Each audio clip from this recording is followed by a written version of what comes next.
Student, क्या हाल है आपका। आज के लेक्चर में हम लोग मैथ 113 का जो पेपर बी है इसके जो शॉर्ट क्वेश्चन है 21 से ऑनवर्ड वो करेंगे। तो आइए आज के लेक्चर शुरू करते हैं। तो उसमें जो पहला क्वेश्चन है वो है 21, राइट सिम्पसन रूल फार्मूला, यानी सिम्पसन रूल का फार्मूला का आपने फार्मूला लिखना है। तो सिम्पसन रूल का फार्मूला तो area is equal to S/3 A plus 2D plus 4E।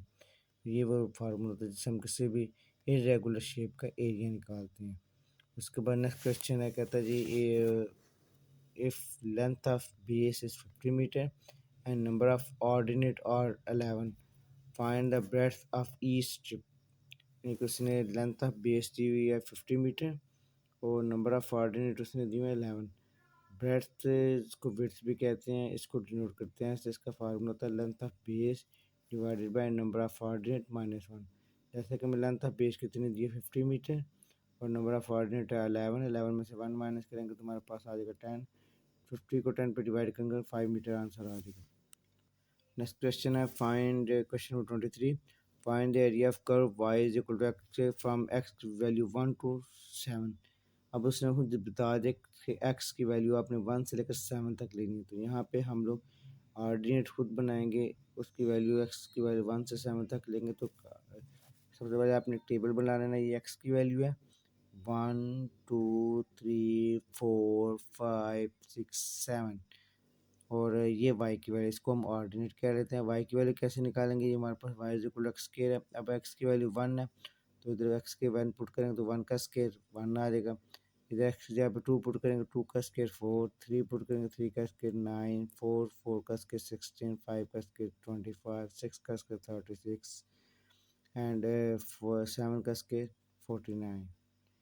अब एस कैसे फाइंड आउट करते हैं। हमारे पास एक्स की वैल्यू इसमें इसमें कितना डिफरेंस आ रहा है, 1 1 का डिफरेंस आ रहा है तो हमारे पास एस आ जाएगा 1। और ए होता है पहला और आखिरी ऑर्डिनेट। फर्स्ट ऑर्डिनेट जब हमने वाई की वैल्यू को ऑर्डिनेट किया, फर्स्ट ऑर्डिनेट किया 1 और लास्ट ऑर्डिनेट 49, तो 1 + 49 50 आ जाएगा। एंड डी क्या होता है, ऑड ऑर्डिनेट नंबरिंग के हिसाब से। अब पहला और वो जो है ना, ये जो लास्ट, ये हमने दोबारा काउंट करेंगे। इसको मैं छोटा सा क्रॉस लगा देता हूँ ताकि दोबारा काउंट ना हो। इसके बाद ऑड ऑर्डिनेट कौन सा, ऑड नंबर 3 है, 3 के सामने कौन सा 9 आ रहा है। उसके बाद 3 के बाद 5, 5 का 25, तो आगे 7 आ रहा है लेकिन 7 काउंट हो चुका है तो 9 + 25 34 आ जाएगा। इसके बाद ये होता है इवन ऑर्डिनेट, 2 पे 4 आ रहा है, 4 पे 16 आ रहा है और 6 पे 36 आ रहा है। हमारे पास ये ऑर्डिनेट आ जाएंगे जो इनको ऐड करेंगे 4 16 36 और 56। आगे सिम्पसन्स रूल का फार्मूला लगेंगे, area is equal to 3 a + 2d + 4e। तो ए की वैल्यू लगा देंगे 50, डी की 34, ई की 56। 2 को 36 4 से मल्टीप्लाई करेंगे 68 आ जाएगा। 4 को 56 से 24 उन तमाम को ऐडअप करेंगे तो 342 आ जाएगा। 342 को 3 पे डिवाइड करेंगे हमारे पास 114 स्क्वायर यूनिट आंसर आ जाएगा। इसके बाद क्वेश्चन नंबर 24 है, कहता है if the perimeter of square are is if the perimeter of square is 40 metre,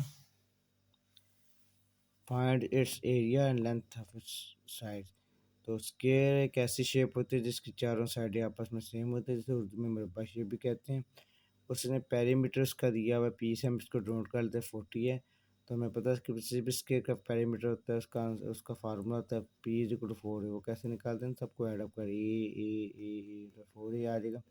4 is equal to 40, 40 given है तो ये ए मल्टीप्लाई और इधर जाके डिवाइड हो जाएगा। 40 और 4 10 आ जाएगा तो ए की वैल्यू 10 आ जाएगी। अब एरिया ऑफ स्क्वायर का फार्मूला आएगा ए इंटू ए, यानी लेंथ इंटू विड्थ। इसकी लेंथ भी ए और विड्थ भी है तो ए इंटू ए स्क्वायर आ जाएगा।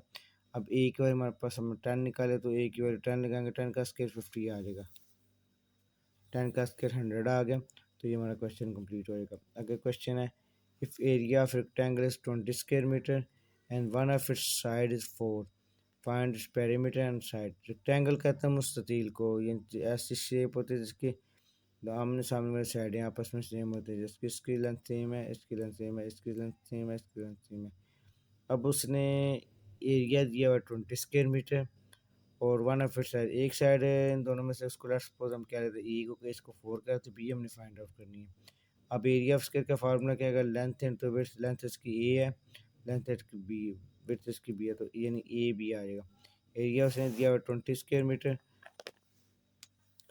अब ये 4 मल्टीप्लाई हो जाएगा, डिवाइड हो जाएगा, 20/4 5 आ जाएगा, तो बी की वैल्यू 5 आ जाएगी। अब पेरीमीटर ऑफ स्क्वायर होता है इसकी चारों साइडों को स्क्वायर को ऐड अप करना, जैसे इधर है ए प्लस बी प्लस ए प्लस बी, यानी ए प्लस बी प्लस ए प्लस बी, और ए 2 आ जाएगा, बी और बी 2 बी आ जाएगा। तो यहाँ पे ए की वैल्यू 4 लगा देंगे और बी की वैल्यू 5 लगा देंगे, जो कि हमने इधर से ये निकाली। तो ए 2 इंटू 4 8 आ जाएगा, 2 इंटू 5 10 आएगा, 8 + 10 हमारा आंसर आ जाएगा 18 मीटर। इसके बाद क्वेश्चन नंबर 26 है, एक wire of rectangular with original sides 2 metre and 2 centimetre 3 centimetre. एक वायर है जिसका रेक्टेंगुलर साइज है, इसका जिसकी साइड है 2/3 centimetre, is press to form a parallelogram, यानी इसको साइडों से प्रेस किया, वो पैरेललोग्राम बन गई with an angle of 30 metre. Find reduction in area, इसके एरिया में कितनी चेंज आई है। मतलब ये है कि हमारे पास एक रेक्टेंगल है जिसकी एक साइड की लंबाई 2 है, दूसरी साइड की 3 है। इसको हमने एक साइड से ऐसे थोड़ा सा प्रेस किया, यानी इस साइड से, तो उस प्रेस आफ्टर प्रेसिंग ये साइड थोड़ी सी तिरछी होगी, यानी डाउन होगी। तो पहले ये एंगल 90 था, अब ये 30 एंगल बन गया।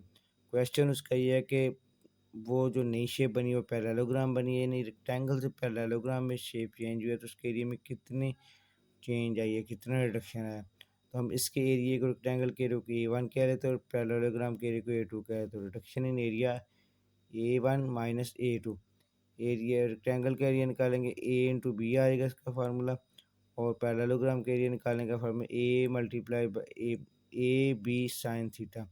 अब हमारे पास ए और बी की कीमत लगा देंगे, ए की वैल्यू 2 है, बी की 3 है, ए की 2 है, बी की 3 है, थीटा हमारे पास यहाँ पे 30 डिग्री है।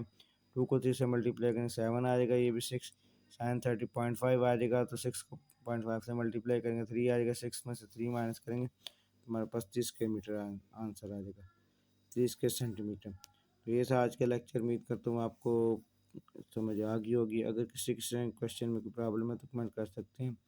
तो इस चैनल को ज्वाइन कीजिए अगर आप मैथ्स में सप्ली से बचना चाहते हैं।